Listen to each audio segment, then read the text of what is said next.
যে আরো অনেক সংগঠন আছে, ঠিক না? তো অনেক সংগঠন আছে, যেমন ওই হকার্স ইউনিয়ন, ওইটা একটা একটা এলাকা নিয়ে। তারপরে ঐক্য পরিষদ একটা এলাকা নিয়ে, দিলকুশা একটা এলাকা নিয়ে, বিভিন্ন এলাকা নিয়ে একটা সংগঠন। কিন্তু আমাদের ছিন্নমূল ঢাকা সমিতি এটা শুধু ঢাকায় নাই, পুরো বাংলাদেশে, পুরো বাংলাদেশে আছে।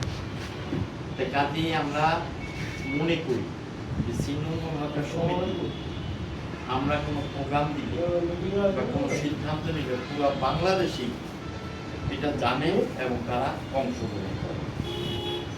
দীর্ঘদিন আমরা কিন্তু বড় কোনো প্রোগ্রাম করি নাই।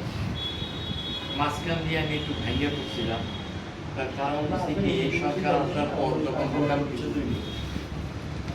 হওয়ার পর আমরা প্রথমেই সালাম ভাইকে স্মারকলিপি দিলাম, উনি গ্রহণ করলেন, ভালো ভালো কথা বললেন।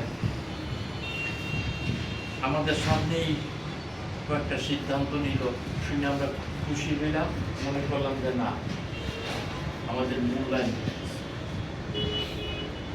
কিন্তু দেখলাম উনি অন্য সংগঠনের লোকজন নিয়ে মিটিং করে, সিটি কর্পোরেশনে দাওয়াত দিয়ে নিয়ে যায়, অথচ আমাদেরকে বলে না। তখন আমরা বাধ্য হয়ে গেলাম পুলিশ কমিশনারের কাছে, যেহেতু মেয়র পুলিশ কমিশনারকে দায়িত্ব দিচ্ছে। ওইখানে গেলাম, ওইখানে গিয়ে আমরা কথাবার্তা বললাম, আলাপ আলোচনা করলাম। এই যে নসু ভাই ছিল, জুয়েল ছিল, আমি, আমরা পুলিশ কমিশনার সাথে কথাবার্তা বলে আইসি, দেখলাম যে না, রাজা হওয়ার না।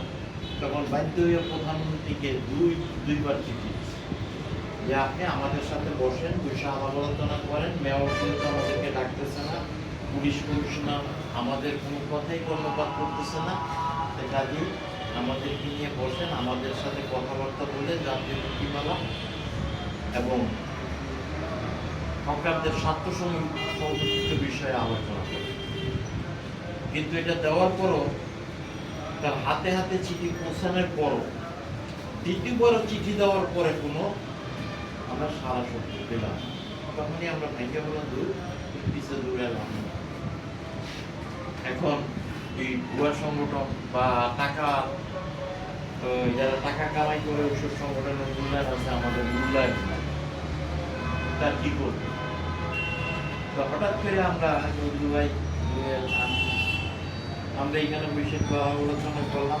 মাঝখানে 400 কোটি মিলা আমরা চাইছিলাম একটা প্রোগ্রাম দিতে, কিন্তু ওই অন্যান্য সংগঠনের সাথে তাদের সেই কমিউনিস্ট আমলের যে নিয়ম, সেই নিয়ম তারা মেনটেন করতে চায়। তো ওই নিয়ম এখন চলে না, ওই নিয়ম কিন্তু এখন উঠে গেছে। তা আমরা হঠাৎ করে বসে বললাম যে কাজ করি, আসাতে আমরা রাগ করে বসে দিচ্ছি মেয়রের উপরে বা প্রধানমন্ত্রীর উপরে, তা আমরা একটু নিজেরা পাই। তো নজরুল ভাই, আমি, জুয়েল, ওই হেনাপা, এই তো এই আমরা হঠাৎ করে এখানে বসে আমরা মেয়রের ওইখানে গেলাম। মেয়রের ওইখানে যাওয়ার পরে মেয়রে নজরুল ভাইকে দিকে যত সম্মান দিছে, আবার হাত ধরে ভিতরে নিয়ে গেছে। তো ওইখানে যে কি কথাগুলি হয়েছে সেটা আমরা নজরুল ভাইয়ের মুখে শুনবো, কারণ আমার মুখে তো অনেক কিছু শুনে। আজকে নজরুল ভাই বলবেন যে মেয়র ওইখানে যাওয়ার পরে যে মেয়র কি বললো আর আমরা কি বললাম, আমরা কি সিদ্ধান্তে পৌঁছতে যাচ্ছি, সেটা আপনাদের কাছ থেকে মতামত নিয়ে আমরা একটা কর্মসূচি দেখব। এখন কথা হলো এটা, যে আমাদের এখানে অনেক সংগঠনের নেতৃবৃন্দ আসেন, হয়তো আসতেছে, কিন্তু তারপর একটা উল্লেখযোগ্য বিষয় হচ্ছে কি, আমাদের কিন্তু দূর দূরান্ত থেকে নেতারা, যেসব নেতাদের চেহারা অনেকদিন আমরা দেখিনি, আজকে কিন্তু তাদেরকে দেখতেছি। এটা আমাদের একটা ভালো দিক।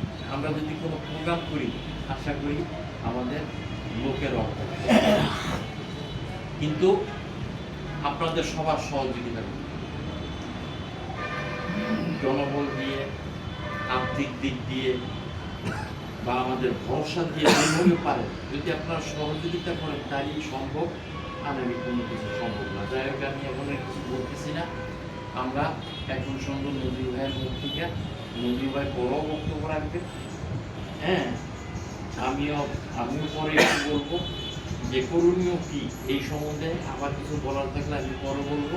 নজরুল ভাই ওইখানকার বিষয়গুলি তুলে ধরবে। আর জুয়েল এখানে আছে, জুয়েলও ওইখানে ছিল।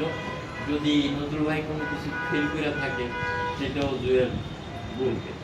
সে কাজে সবাইকে ধন্যবাদ জানাই। আপনারা সবাই মনোযোগ সহকারে শুনবেন, শুনে ভিতরে ভিতরে আপনারা সিদ্ধান্ত নেবেন যে আমাদের এখন কি করবে।